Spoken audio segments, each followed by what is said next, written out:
and Smetty here. Have you ever thought about what it would be like to start a podcast with your dad? Welcome to another edition of Golic and Smetty. I'm Mike Golic Sr. She is Jess Smetana, and the dude sitting next to me is my son, Mike Golic Jr., or GoJo, as you all know him, the GoJo show on DraftKings. And already they're both laughing at me. See, this, as I said, I'm going to get my son Mike to come on because there's a lot to talk about in sports, and certainly he was at a Taylor Swift concert and TV shows out there. The two of you, it's like when you get together, are giddy in ripping me for my age. Because I say one thing and you both drop your heads down and laugh. Jess, why is that? No, it's true. And it's causing me problems in my personal life because I was on vacation with my boyfriend's parents over the weekend and I made fun of his dad like for 4 days in a row. And I was like, I have a problem. I need to stop doing this. I am so disrespectful. And you do realize at some point, Jess, you're going to be my age. Okay? I hope I live that long. Yeah. And what's going to happen when you get disrespected at that point and how you're going to feel? That's how I feel. Okay? Yeah, I know. And now the fake tears come. Okay. Whatever. Crocodile tears, Dano. It's you know what it is? It's very easy, and I see it already happening now because as a millennial on TikTok, I just get torn apart by a lot of these Gen Z kids, and I get made fun of for being an old. Vicious. So they are. They're terrifying. Like, as empathetic as they are vicious. So I get what you're going through, but that doesn't mean I'm going to stop either. Well, because you did the air quotes thing. Like you did it like you're fucking Dr. Evil and Austin Powers. Well, he does that all the time when he says GoJo. For some reason, he says it like really like cutesy, like the GoJo podcast. He does it every week. Is my podcast a joke to you? Why do you do that? God, why are you guys barraging me like this? I mean, I don't know. I don't know. I don't know. Okay? He just does it. I mean, I like it.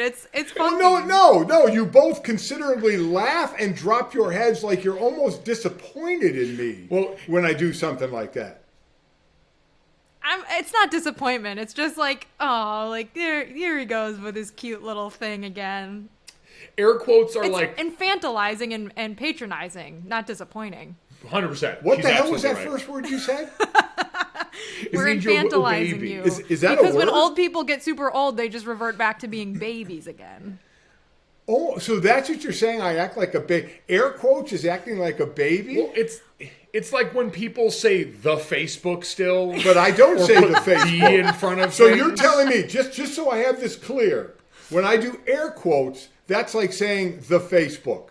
Yes. No. It's not just that. I mean, it was like the 5-minute preamble before we started recording where Mike was trying to help you get on the recording, whatever it is, app, and you couldn't figure that out. See, now I sound like a boomer. I'm like, what is it? What is that thing called? QuickTime? I don't know. You what just kids can't use these days. You just can't help ripping old people. You are an age. I'm ageist. Yes, I'm incredibly disrespectful. And are you disrespectful to your father? Oh, he would say yes. I would say it equals out. I think I need to bring him on the show. Is what I need to do. No, never. That's never going to happen. Yeah, because I'm trying to do QuickTime to tape this, and I always say I have problems, and you always laugh at me. Mike, was I justified in my complaints? You were, but I'm starting to realize that this is what Jess just talked about. It's a comfort level, which you should appreciate. The problem is it is infectious. I had the same thing happen. I was at a bachelor party in New Orleans on Saturday night, and it's a group of my buddies from high school, so we're all conditioned to rip on each other the same way that we rip on you. But like Jess said, when you get that in the wrong context, like I met one of my buddy's friends from his current job for the first time and immediately started talking shit about his hat, about his entire outfit. And his reaction very quickly sent the message that, we didn't agree on this social contract before, so now he's kind of uncomfortable with how to go forward. It happens. It's infectious. I don't understand. It is. I just don't understand. I don't understand where the hate comes from. Well, we got a decent amount to talk about. Obviously, we're down to the Final Four in both the men's and the women's side in basketball. In the NFL, we have the whole Lamar Jackson thing going on right now, where now it comes out that he requested a trade in early March because he doesn't think the Ravens, appreciate what his value is. And last I checked, nobody else has appreciated how his value is either. We can touch on that. But let's start with, because I'm sure in our listening, people listening and watching us, Jess, that we have a lot of, is it Swifties that we're called? Swifties, yeah. Swifties that are called. So last Friday, Mike, my wife Chris, my daughter Sydney, and then my son Jake and his wife Jenny all flew to Vegas to go to the Taylor Swift show. And I stayed back with my son-in-law, Ben, Sydney's husband, and we watched young 9-month-old Jackson for the night. And we bonded, 3 guys bonding and 5 dogs, which was a lot of fun on our side. But you said Mike is a big-time Swiftie. Jess, are you? Are you a big Taylor Swift fan? I'm not really. And I learn a lot about her through Mike and through one of my friends who is 20. And who is a woman that is at college age. So it's an interesting, I see the Taylor Swift stuff on my timeline, and it's really just you guys. And it looks like it was a wonderful time. I watched her concert through your Instagram story, but yeah, I'm not really a Swiftie, never really have been. I respect Taylor Swift, so the Swifties have never come after me. But she's great, but you like her more. It is amazing because you talk about it online. They are a terrifying force of nature. They're not quite K-pop stans, but they're pretty close as far as the get shit done factor. In person, they're lovely people. I was legitimately in an elevator going down in the Delano to the concert, getting ready to walk over. 3 girls in matching sequin jackets walk in the elevator, clearly going to the show. And I commented, made a joke that you would appreciate about, I feel underdressed. I should have gotten ready with you guys. And because I was just dressed like a normie. And so one of them looked at me very kindly, like she knew she was going to throw me a lifeline, and went to her wrist. She had a ton of homemade friendship bracelets, took one off and gave it to me in the elevator. It was so kind. She did the same thing for Jake in the concert later on. We saw the same group, but everyone in general, they're just super supportive. They're to all have a good time. And so I have a glowing review, not only for Taylor Swift, but for the Swifties around the concert. Lovely people. Well, I love that for you. So I guess like you bonded. So it would. I guess the Beyonce fans would be tougher. Do we think? Because if you were to cross one of them, which group would you feel worse coming after you? I don't know if Mike, my history with Carrie Underwood fans, but yes. I would never cross those people again because wow, was that a week of hell for me. Yeah. So I don't really like to talk shit about any female pop star, any celebrity now on Twitter. I just keep my opinions to myself, even if they're warranted, because it's not worth going after someone who's got a big stan following because they will come for your neck. No, I don't think. Sunday night. I haven't seen. Edit that out. Yeah. I haven't really seen Taylor Swift fans really go after people. Oh, I know a guy who jokingly taunted the fan base weeks leading up to the concert and ended up having to delete his Twitter. It got so ugly. Yeah, I love it. She brings people together either with love or with hate. With hate for the people that hate on her. So the question I have is, I don't know how many dates she has. How many? 53 shows. So 53 shows. She started out here in Arizona with 2 and then went to Vegas. You guys saw her 3rd show. And obviously still it's early in the tour. She plays 44 songs and plays for over 3 hours. Is there any way that you saw the production now? It's like it's not like it's a Broadway show. It's not like it looks crazy. Yeah, it's not like Adele standing there and just kicking out songs with her incredibly great voice. This is an unbelievable show. Can she hold this up for 52? And not just her, but obviously the whole group. So I think she can, and I talked to Nora Princiati over at The Ringer about this. She's one of the foremost Taylor Swift experts on God's internet. I was gonna mention her as well as someone who you and her and my friend, there's Taylor Swift every day on my pages. And Nora's the informed voice on this, and she brought up a good point because she does the Every Single Album Taylor Swift pod. They did a review. Taylor Swift, you're right. It's not quite Adele where she's just one woman alone with a microphone and there's not a ton of movement on stage. But it's also not like, Michael Jackson or like a Chris Brown show or a more involved one where she's heavy into the dancing. She's involved, but the backup dancers are doing a lot more of the movement there. Taylor's doing a lot of singing, but it's somewhere in the middle of all of those. And so when you combine all those, I think between what's actually asked of her in the show, which is still a lot, but also the commitment to it as far as the work her and her crew have put into this, prepping for the physical toll, I think she's got it. I think if anyone knows what this was going to take, it's her. So here's the thing, Jess. There is a correlation that I did not know from her concert to the Super Bowl champion Kansas City Chiefs that Mike will now fill you in on. And well, I saw some tape of the guy on stage. He really is unbelievable. Isn't the connection that we went to school with her brother and you also cover the Chiefs? I mean, that's a 1 degree of separation right there. That's a connection. That is a connection. This is a even better connection. That is true. This is the first time I've seen her since I saw her at football practice where Golden Tate preempted our stretching lines to go over there and shake Taylor Swift's hand as she was going around the field. So not since she had sent our practice into a tizzy. But no, we were sitting there, and her backup dancers are a huge part of the show. Again, there's like acts to this. It's a full-blown play. And one of her performers was a bigger guy who moved incredibly well, and we all said had big D-tackle energy. Just the way he moved around out there, his combine scouting would have been footwork, smooth mover, great hips. And so my brother was so enamored, he looked him up after the show. His name's Cameron Saunders, and he's actually the older brother of former Chiefs and now Saints D-tackle Kalen Saunders, who was at the Saturday night show with his family. I guess he lives outside of Vegas, and saw some really heartwarming posts. So Cameron is the older brother of Kalen, who's the NFL player, but his kids call him TT Goofy. There was all this really cute stuff in there, and he was a huge part of the show, a dynamic performer. And so top to bottom, it's a really impressive group of people that came together to give the most impressive show of a concert I've ever seen. Is this a career opportunity that you missed? Like, could this have been your second act? 100%. 100%. What, a backup dancer? Yes. Oh, my God. You have good footwork. Yeah. I've seen you move. Good enough footwork. I'm all down for the outfit changes there. I have a background in middle school theater, so I could have done some of the bit parts and the various... you totally... it's not too late, first of all. You're still very young, but also, I think you missed out a little bit on this. Yeah, now that you say it out loud, I'm kind of swelling with regret. Because he looked like he was having a great time, and he gets to hang out with Taylor Swift. How he moves is unreal. Jess, this guy is, when we say D-tackle, he looks like a D-tackle. But, I mean, he moves like he's 110 pounds. It's really impressive. Is there a reality show about, becoming a background dancer? It sounds like something that probably already exists. But if it is, we need to get you on it, or we need to invent it ourselves so that you can win it. I think that's the making of the Dallas Cowboy cheerleaders. I think that's the... Oh, no. Yeah, but for... Background noise. Yeah.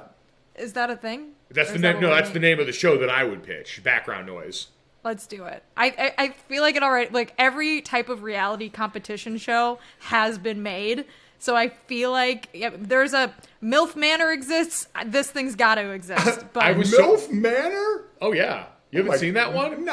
No, so I have not. MILF Manor, I didn't watch the season, but they set it up with this shocking reveal in the previews where you had all these MILFs in a house that were getting ready to date, and then you find out what is the assumed plot twist at the end was they're actually in a manor all dating each other's sons. Seriously? Yeah. This is where we are. Jess, do you watch MILF Manor? I don't. It sounds... legitimately horrifying. It sounds like horrible. Something that if Sigmund Freud were still alive, he would have dug his claws into immediately. I mean, there's a lot going on with that show. And that's what I mean, Mike. Every reality competition show has been made. So this probably exists, and we need to get GoJo on it. I bet it would be pretty cool because, again, you talk about Taylor Swift and performing what these dancers doing to do that 52 times. Yeah, so I go back to the original question is, man, can she hold up? All those people hold up. I figured, me and Sydney were talking about this after the show. It has to be like how we see now when you see players getting interviewed in the locker rooms after games and they're already in the Normatex or they're riding the bike to flush stuff out and guys are working out. It's got to be like a pro athlete recovery program. Yeah. And I hope that means they're also doing HGH. Yeah. I was watching a Get Ready With Me video a few years ago with the star of the SpongeBob SquarePants musical. And after he's done with the show, because this is the Taylor Swift, the thing that I am always shocked by is their voices being able to hold up while they're singing night after night, right? So this Broadway guy, as soon as he was done with his show, did not speak for the rest of the night. Like, he's doing the get ready with me and he's completely silent and people are talking to him and he's just like nodding his head and stuff. He doesn't talk when he's done. Like, he just leaves and he doesn't use his voice until the next day because he has to rest it. And that is crazy to me. The sentence, I was watching the Get Ready With Me video of the star of the SpongeBob musical, is the most Jess Smetana sentence ever. I saw the musical. I saw it on Broadway. My dad got me tickets to it in like 2018, and me and my friend Harry Lyles, who was a college football reporter for ESPN, went to see SpongeBob the musical, and it was phenomenal. No longer on Broadway, but shout out to SpongeBob. I'm glad I like that. I'm glad shout you out did to that. SpongeBob. Wow, that's pretty impressive. I love that. But yeah, that was absolutely what we talked about too. This idea, does she just go in a dark room and not talk to anybody? Right. Like, I know how I feel after doing an hour and a half podcast where sometimes I don't want to talk to people. She just yelled at a crowd for 3+ hours. Crazy. Well, quarterbacks have to rest their voices after doing like a cadence for an entire game, right? Like, sometimes you can lose your voice doing that and then it screws up your... Can we not martyr them any more than they're already martyred? Here we go. I mean, seriously. You hit the button. You can hear it through your television when they're calling out plays, and they're so raspy. Because they have to yell Omaha too much? Omaha! It also feels like... some tea. Get him some hot tea. It feels like they put on a tougher voice to give out the cadence, too. Like, you'll hear a lot of these guys talk normal, and all of a sudden they get up to the line, it's like, red 18. It's like, you don't They're all talk like Southern. that. They all have Southern accents at the line. Like, remember when Aaron Rodgers just had a Southern accent after that one game, and we were like, what's that about? Yeah, all of a sudden it was Brian Kelly all over again. You know, LSU. Maybe I'm bitter about the quarterback Texas thing forever. because the owners' meetings are going on. Actually, not too far from my place out here in Arizona. Segway.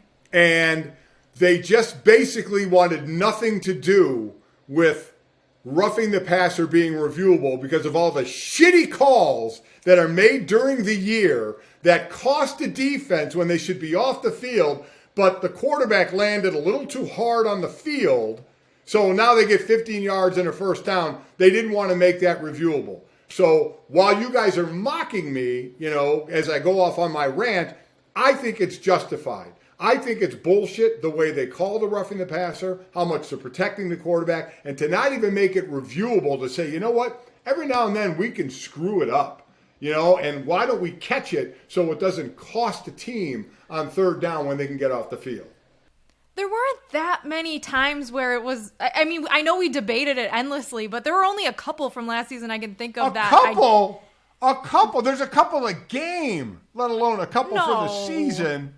Not that many. Come on, Jess. Not that people actually give a damn about. And is it really worth it to slow down the game any more than we already do? That's the thing. Reviews? I mean, I don't know if you guys have been reading about the college football changes that are coming. Yeah. They're going to start. I guess there's 3 rules that they're proposing, or 4 rules that they're proposing to make the games quicker. And obviously, the best thing to make the games quicker would be fewer media timeouts. But that's how these leagues make money now. It's the same thing with the NFL. It's like, do we really want more reviews? It's already, some of them are so slow and so long. I don't know if that is the hill that I would die on. I would say this. I would die on this hill for sure. I would say this. Get more proficient at reviews to do them a little quicker. Which they have. Some of those expedited reviews have actually been a huge godsend. I agree. Yeah. And B, Jess, if you say there's only a couple of the year, then it's barely not going to add any time. But we could maybe get it Fair right. enough. Good argument. We could maybe get it right so a team that just busted its ass to get off the field doesn't have to live with a shitty call and be 1st and 10 again. Does this help offense? I know. If it doesn't help offense, nobody cares. I'm just saying, like, I'm not saying I don't feel your guys' pain. I'm just saying the league office does not give a shit. I know. Listen, I understand that. I understand we got to play that stinking game, but, you know, what are you going to do? Oh, man. Did you guys see the picture of all of the coaches, the yearly coaches and GM's picture? Oh, it's the best. Yes.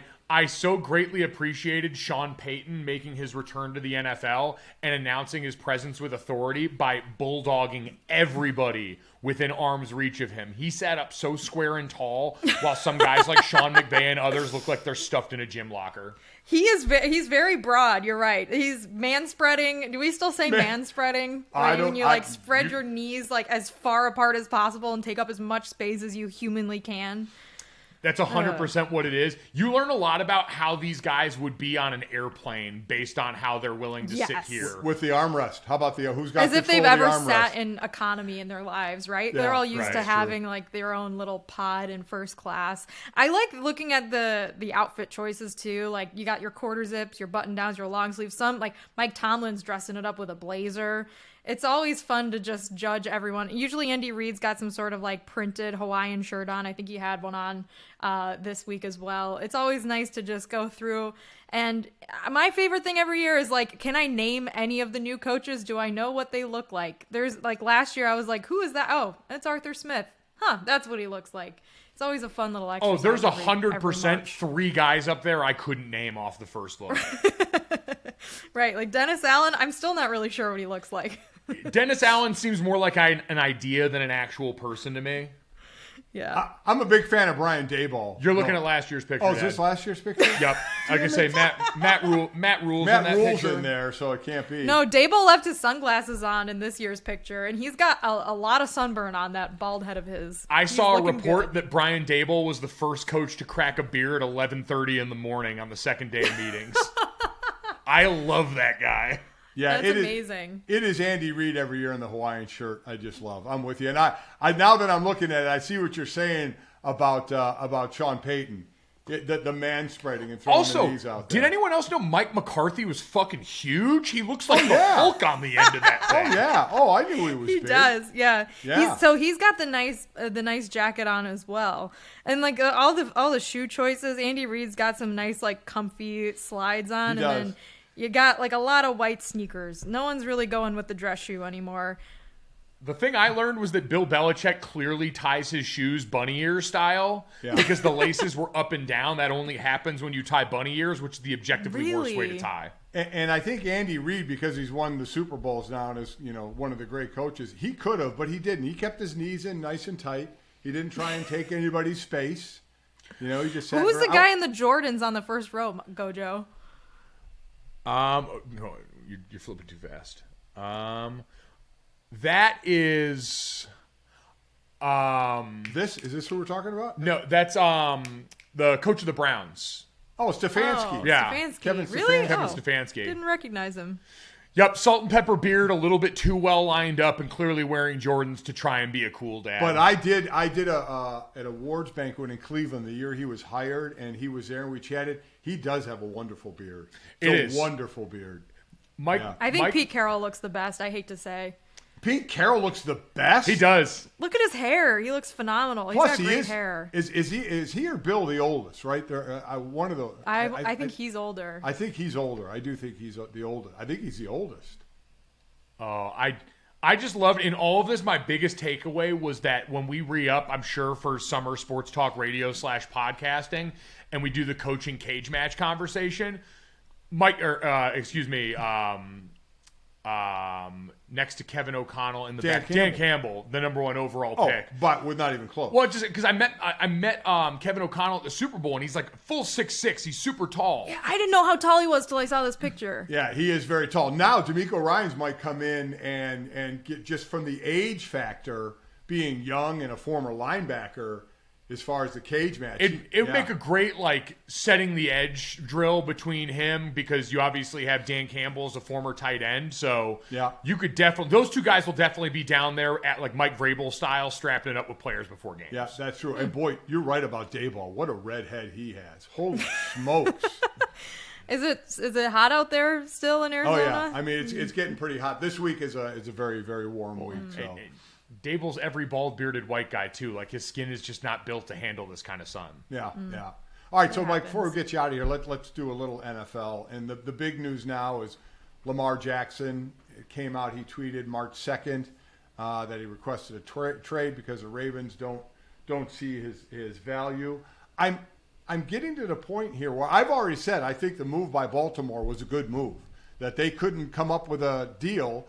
Go get a deal somewhere else, and then we'll match it, and we still have you as our quarterback. I don't buy the whole bad blood thing. You get over that when you get paid a lot of money. You work through the bad blood. But right now, I hear so many analysts and former players say, how are you not paying the guy, blah, blah, blah. And we know the owners don't want to get into guaranteed contracts. But the bottom line is the bottom line. Nobody is offering him that deal. So he's either going to get a fully guaranteed deal, which seems less likely, or he's going to have to come up with a number that he's going to live with that's not fully guaranteed, or he sits. I mean, those are the options, right? Yeah, those are the options. Yeah. But I think we learned this week when Lamar Jackson decides to play the game, right? He'd been responding and reacting to everything that had been coming out clearly of Ravens camp through NFL insiders for a while. And so he decided to let loose his own tweet basically saying, yeah, March 2nd, I asked for a trade from this team right as John Harbaugh's getting set to talk at the NFL owners meetings. That was calculated. That was something he decided to do to make sure he was the number one thing talked about at the beginning of the media coverage of this, and I'm sure among the people around the league there.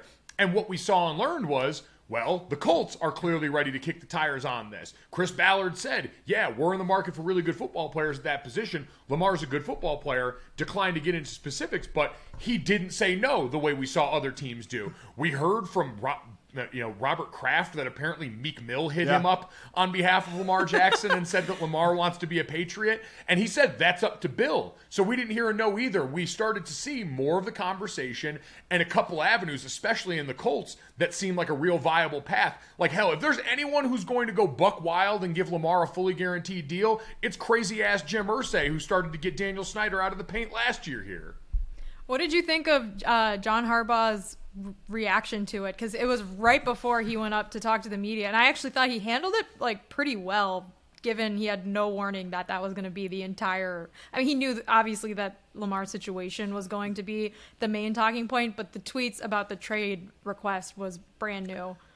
Yeah, he did a great job with that, just because he's smart. Like, when everything was going on with Aaron Rodgers a couple years ago, when it started to get weird around the Jordan Love draft, I remember Matt LaFleur was always right on Aaron's side. He's like, yeah, of course, because he's a coach and he realizes how much better a coach he is with a great quarterback like Aaron Rodgers. John Harbaugh's the same way. He's seen how the other half lives around this league, and so he knows, me just continuing to operate as if Lamar Jackson is my quarterback is, one, the easiest PR strategy for them, and two, probably somewhat of what he feels, given the fact that he doesn't want to have to start all over this late in his coaching career. So in case people don't know, we only talked really about the two sides of it. If another team wants him, they have to give him 2 first-round draft picks and do a deal, or Baltimore can match it, and they have him. But if Baltimore and another team say the Colts work out a trade, then it doesn't have to be the 2 first-round picks. It could be whatever trade value you put on it, plus basically a sign-and trade for the deal that Lamar wants. I still think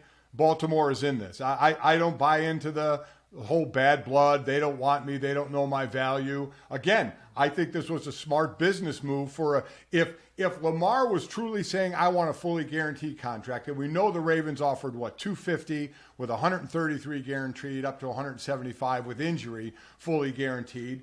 And if Lamar only wanted a fully guaranteed contract and they didn't want to do it, I really think it was the right move to say, all right, have somebody else do it.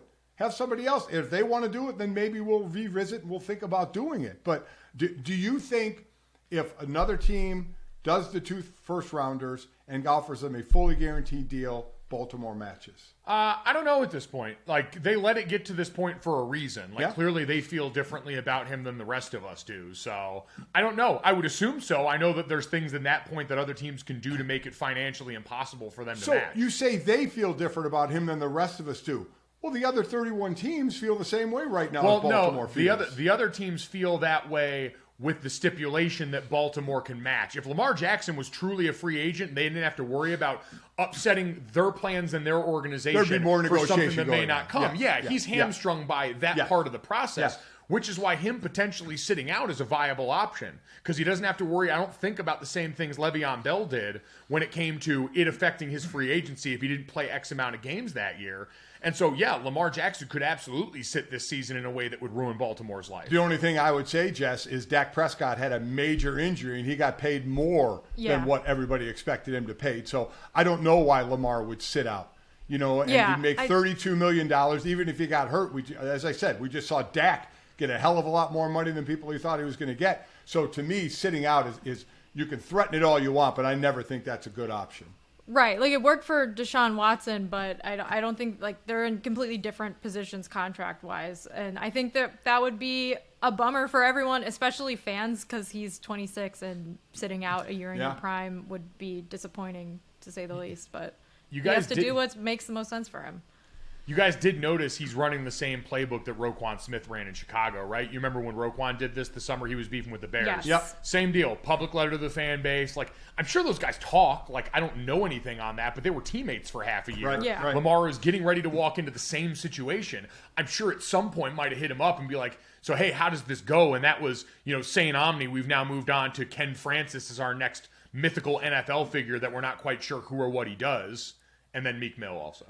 But it's the interesting thing to me also is we as former players and fans, especially of that team, basically are like, oh, pay the guy. Just pay the guy. And listen, I want to see every player get all the money he can get. But there is another side to this. There is another side to this from the business standpoint of it as well. And forgetting even the business, the precedent side of it, that Cleveland, while everybody says is an outlier, if I'm a player like Lamar, I said, outlier, hell, you paid the guy that, so that's a precedent as far as I'm concerned. So give me my money. But it's easy for everybody else to spend somebody's money without looking at the whole business side of this, I think. But enough about your kids. Hey-oh! Yeah! You get it? No. You really don't? Don't worry about it. It's okay. See, you guys are doing this where you're talking over my head. Oh, you think man. it's nice? How scared do you think Mike Brown and the Bengals are? Yeah. If they give him anywhere close to fully guaranteed money and Joe Burrow's just sitting there staring at that franchise that's never been interested in spending money? I think even if they don't, they're probably already like... I think the Deshaun Watson thing has probably spooked every front office, right? But I also think that if they don't, the Bengals are like, well, our path to win the division just got a lot easier without Lamar Jackson in it, so... Ooh, that is a real tough choice. You get Lamar out of your division if he gets what he wants, but at the same time, you also then actually have to start ponying up. Yeah, you're going to have to pay Joe Burrow a lot. But you're going to have to pay him a lot of money regardless because he's Joe Burrow. It's Burrow and Herbert, right? I mean, is there anybody else? Is Jalen Hurts? Are we putting him in that conversation? Well, I mean, Jalen Hurts is going to come up this summer. Like, Right. there's a chance that at this rate, that could happen before Lamar Jackson's deal gets consummated. Right. And you wonder where that fits in with when Burrow and Herbert get their money. And it's all the great quarterbacks are in the AFC. I mean, it's ridiculous. Like, you better have a great quarterback in the AFC or you got no shot. Correct? It's true. Yeah, Lamar Jackson, Joe Burrow, Kenny Pickett, they're all there. All the greats. Kenny Pickett. We haven't talked about the Steelers in like 6 months. All right, I had to get a joke off. And I probably say, with good reason. Mike Tomlin said he's excited about the potential there, Jess. The gloves are on, baby. He The should gloves be. are on. They've actually made some, I think, pretty decent. Mike, you're an O-line guy. Tell us about Isaac Seumalo. Yeah, I would say From that was Philly, that was a good signing Yeah. for them at a very need position. Like, I think one of the best things and smartest things you can do in general as far as O-line development now, if you don't have a coach that's necessarily like what they've got in Philadelphia, you go and just get guys with high pedigree from places that have been in those. That's why in college you see people go to the Alabamas and Iowas and Notre Dames of the world constantly, because you know what you're going to get out of those places. So yeah, just go right across to the other side of Pennsylvania and grab you one of them hosses. Yeah, they needed There help you on the go. O-line too. So they got to protect Pickett a little more if he's even going to become an average quarterback, right, Jess? I say Kenny did pretty good at I'm the end of kidding. last year. That was a joke. God forbid I try a joke. Yeah, God we'll make him forbid. funny next time. The old guy. Oh. All right. Got him. All right, Mike, wait, before GoJo goes, GoJo, have you seen this report that the Jets are taking their time now because of Aaron Rodgers being 90% retiring before entering the 4-day darkness chamber? They're concerned for clarification about the retirement comment, not the fact that he went into a darkness chamber for 4 days. Yeah, no, I mean, it's New York. Jess, you lived in New York. I'm sure there's weirder shit every day happening there than a darkness retreat. Yeah. So Yeah, that's just called February in New York. I was going to say, yeah. That's nothing The new. sun sets at 3 p.m. Yeah. and it rises at 8. yeah, so did I see that's affecting what they want as far as compensation from Yes. the Packers to kind of offset that notion that you might, like, you got to look at this as 1 year 1 with year. a maybe Yep. in year 2, Right. which is again why I think the Jets are in a precarious spot and the Packers can kick their feet up. Because, Dad, while you say, yeah, we don't really have to give a damn if Aaron Rodgers shows up and works out in the offseason, I'm sure if you're the Jets, you like that. Because he doesn't know any of the. He knows Nathaniel Hackett and he knows Alan Lazard. He didn't know any of the rest of these guys that are all going to be really important to their success. And so the longer the Packers drag this thing out, I think the more and more desperate the Jets have to get, even if they're putting on a brave face. I'll still say, he didn't know any of the rookie receivers in Green Bay last year. He didn't feel the need to go work with them. And it was one of their toughest seasons to date where they didn't go 13-3 and win the NFC. And as I said, he's done this his whole career. So to expect him to do it with the Jets and be pissed if he doesn't, no, man. You get who you're getting. To expect him to change now and say, I'm going to walk into this and I'm going to kumbaya everybody and we're going to go pass and play together every day is ridiculous. I'm just saying you'd probably like him there. Oh, or no. at least like to have him that in your organization as your quarterback before August.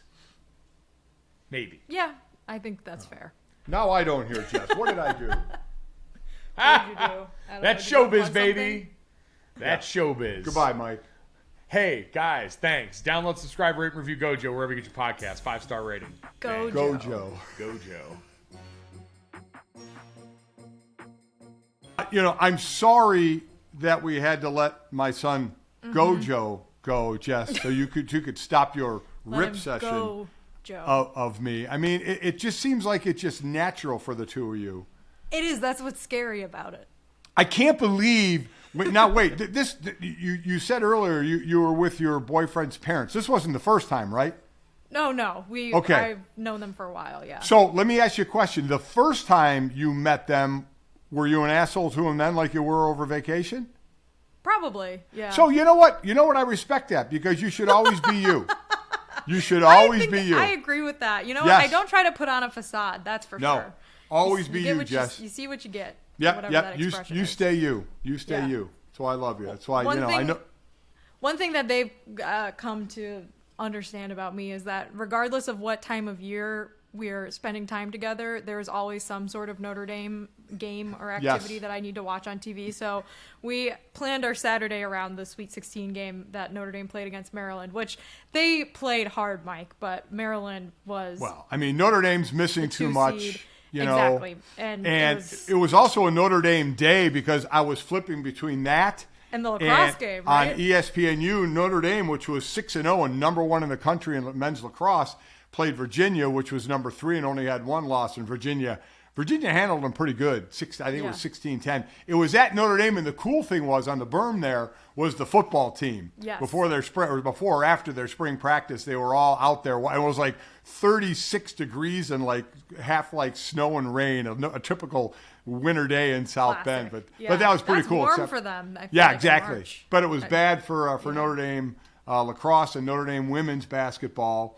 Real quick, Micah Shrewsberry, what do we know about him? The Penn State coach who became the men's basketball coach, took over for Mike Bray, who is down in South Florida now and going to coach down there. I've heard nothing but great things. I have not met Micah, but I've heard great things about him. I was going to say the same thing. I'm not like super familiar with any of the teams that he's coached. He used to coach IUSB, so he's lived in South Bend before. Indiana guy, yeah. He's from Indiana, so that worked in Notre Dame's favor.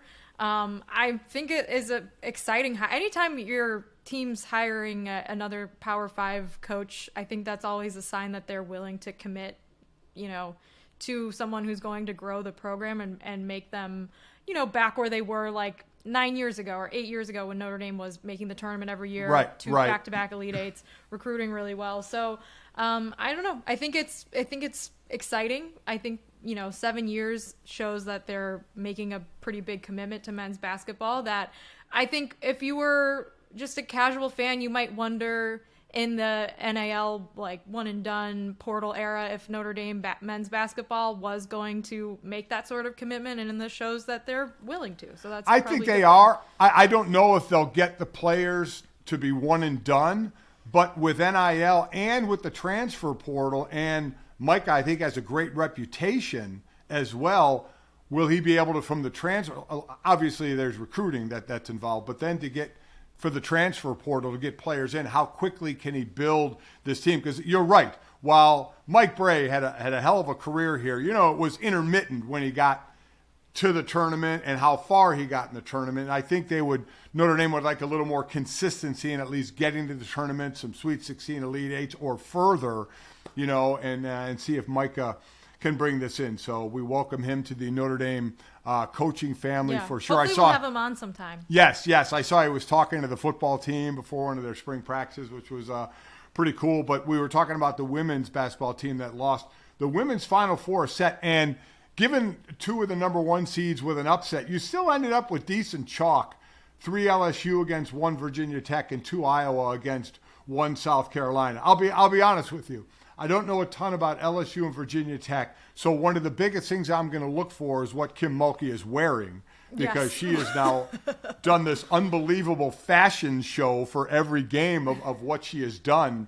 But I certainly look forward to that game.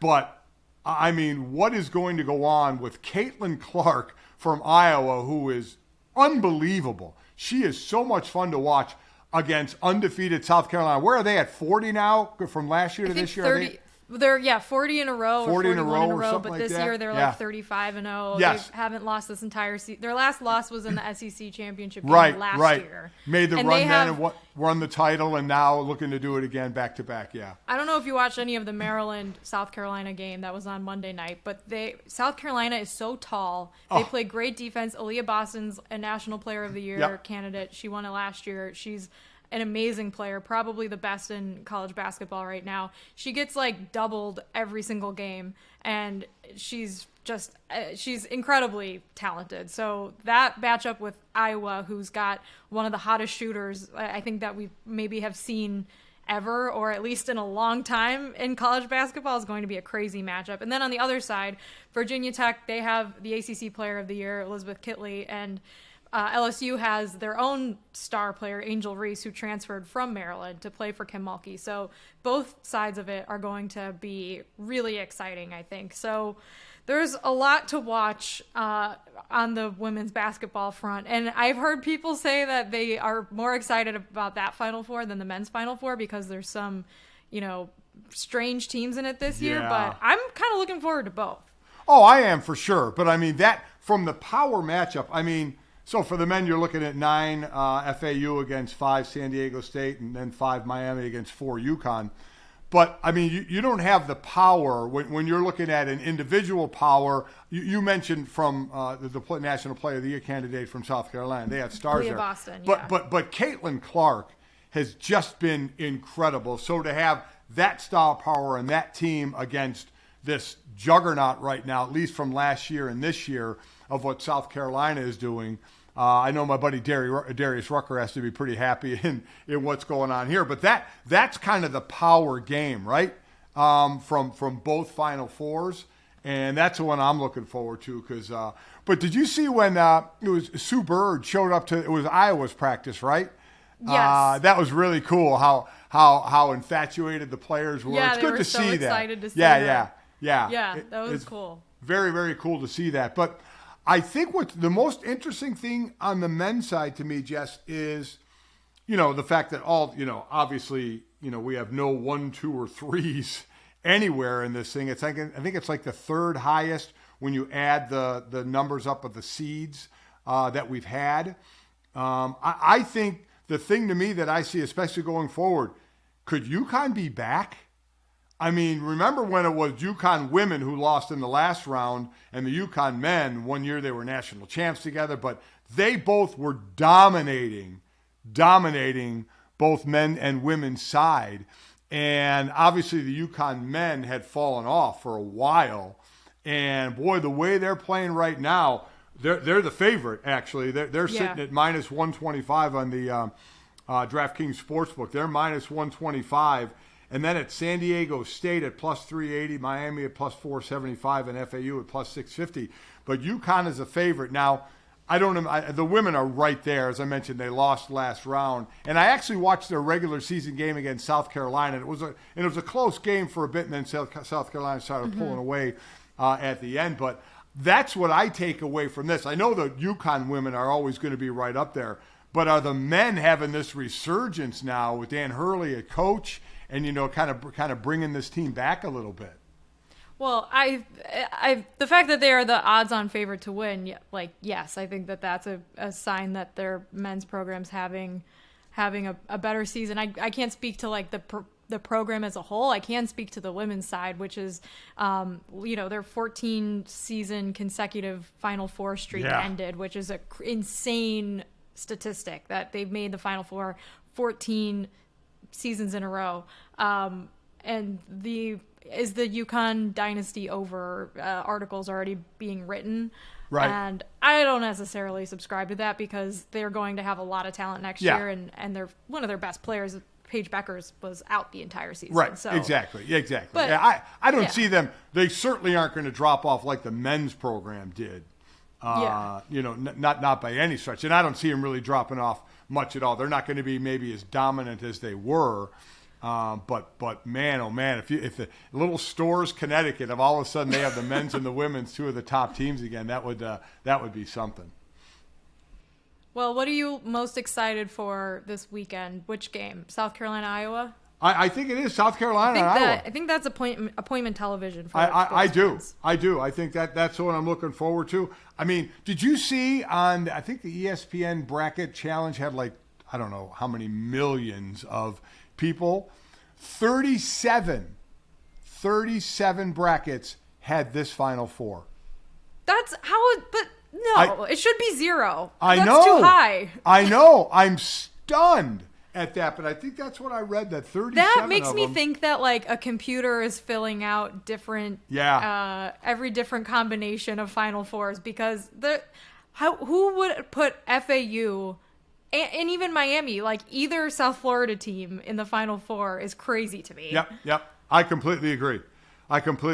So I don't know how that happened, but it happened, and I should say on the Miami women's side. fans like, we told you we were a Final Four team. Fine, Well, whatever. But how about Miami? FIU, The shocking. women's side, the women and men made a decent little run there. The women finally got ousted, but and it was wild. I don't know if it ever been done before where the women and men both knocked off the same team when they both knocked off Indiana. I don't know. I don't know if that's ever been done before either. I need to check on that. It's crazy that happened. Right? Yeah, it was on I agree. back-to-back nights. I am looking forward to that game. So we'll see, and then obviously next week we'll be talking about the champions in basketball. So I look forward to that. I don't know what else is coming out of the men's or the NFL owners meetings that we were chatting about a little more. As I said, it's right down the street from me here in Arizona. Well, you should go wiretap some of the rooms and see what's happening. Yeah, you're getting Get the scoop. You're getting the most milk toast answers, which isn't shocking, of any of the people that are talking. So I never cared a whole lot about that. How about real quickly to finish up, any TV shows that you're I watched the first episode of Succession's last season. I don't know if you watched that. I haven't watched it yet. I'm actually watching a really bad show right now that I need to finish. What? It's called Outer Banks. Have we talked about Outer Wait Banks a minute. yet? Okay, now I saw when you either tweeted or Instagram, one of the two, about that. I watch Outer Banks. I could not agree more. I keep watching it. I keep going, this is really bad, and yet I keep watching it. I finished the season. I'm done with this season. Wait, you're caught up? Yes. You finished season 3? Oh, yeah, I finished, yes. Wow, okay, it Yes. just came out. That's some serious television watching. I respect that. I never watch shows like, and I don't, this isn't one of them, like Succession or Last of Us, when they're on Sunday nights or whatever. I never watch them when they're on. I always watch them after the fact. But I know Outer Banks is just, they release the whole season. You watch it how you want. Yeah. But I binge these things. So Outer Banks was made for it because the episodes pick up right where the episode before ended. Like, there's no time jump. It just is all continuous. In fact, like, there's this show, so it's about these like 5 kids that live in the Outer Banks and they find buried treasure and everything. If anyone hasn't watched it, that's basically the premise. Yeah. But so many insane things happen to these kids that are like 16. Yeah. It keeps escalating because it's like, oh, well, we've already done the car chase, so now we have to do a shootout. Now we have to hijack a shipping container, and like all these ridiculous things keep happening. They are ridiculous. I can't stop watching it because I do want to see how it ends, because I know it's going to be stupid, but it's like really bad, and it blows my mind. How many more do you have? I've just finished season 2. Oh, you have the whole season. So- Oh, okay. All right. Let me Don't just say, spoil it. the only thing I'll say is it ends, and you don't know if it ends. Oh God, For no! good. Are they making another season? Jess, they could go either way. And that's all I'll say. You'll see it, Mike, and they could go either way. Because I am so with you. I'm keep How? like, why do I keep watching this? And but I I keep can't watching stop. it. I know. It's like the Breaking Bad meme with Jesse when he's like, they can't keep getting away with this. Yep. That's how I feel about these writers. Every Me too. time they write something and then something crazy happens like 5 minutes later, I'm like, they cannot keep getting away with this. There's one episode, I'm not trying to spoil anything, but there's an episode in season 2 where one of the main characters has like anaphylactic shock, gets shot with like an EpiPen, Yep. gets into a car accident, totals his car, and at the end of the episode, they're blowing up a port with like a gas explosion, and then they hijack a ship. Like, how does that all happen in one episode? Just They're wait. 16. Just wait. What they're able to do in this season Deal with it. is I know, but there are some good plot twists in it. I mean, since we're watching it, I mean, I'm on one of those right now too, Jess. It's called Wrong Side of the Tracks on Netflix. Okay. It is bad. And I'm yet, writing this down. I know, and yet I keep watching it. Again, I'm like, why am I doing this to myself? And yet I keep doing it. But Succession I'll is need to watch that phenomenal. for a palate cleanser tonight, I think. Succession, start so season 3 of Outer good. Banks. So the first episode of last season of Succession is out now, and this is the final season. So I look forward to seeing how that's going to end. But oh my God, I mean that's. I have another one that I don't know if I can bring myself back to because I started watching it. It's called Biohackers, and What is that? I know. I got a problem. You talk to my wife, she just laughs at me because I download all this shit because, like I said, whenever I travel for work, by the time I get on the plane, I make sure all my work is done. I don't want to be doing it right up to the moment. I was kind of that way with football. By the time we got to game day, I was done. I was ready to go. And I'm kind of the same way here. So when I get on a plane, I just like to kind of free my Turn your mind brain of any off, kind of the work and watch stupid shows like Biohackers or Wrong Side of the Tracks or Outer Banks. And let me tell you, you know what I've gotten to do now because I feel so bad that I'm doing this on the plane that I bought a word search book. And is it? I always say it wrong. Sudoku? Is that what? Sudoku, yeah. Sudoku. I always get it wrong. I get the vowels. That's all right. Sudoku. So I have one of those books each, and before I can turn on one of these stupid, mindless things I've taped, I have to do a Sudoku puzzle, and I have to do one word search to your mind keep kind of sharp. my mind, I like my it. brain going, because I am getting older, Jess. In case you haven't noticed, I am getting older. And It's a good so strategy. I engage my mind before my mind goes, like jelly in watching these stupid shows. It'll happen. Yeah. So it has definitely happened. So you enjoy Outer Banks. Thanks. You enjoy Outer Banks. I'm gonna enjoy Caitlin Clark's game against South Carolina.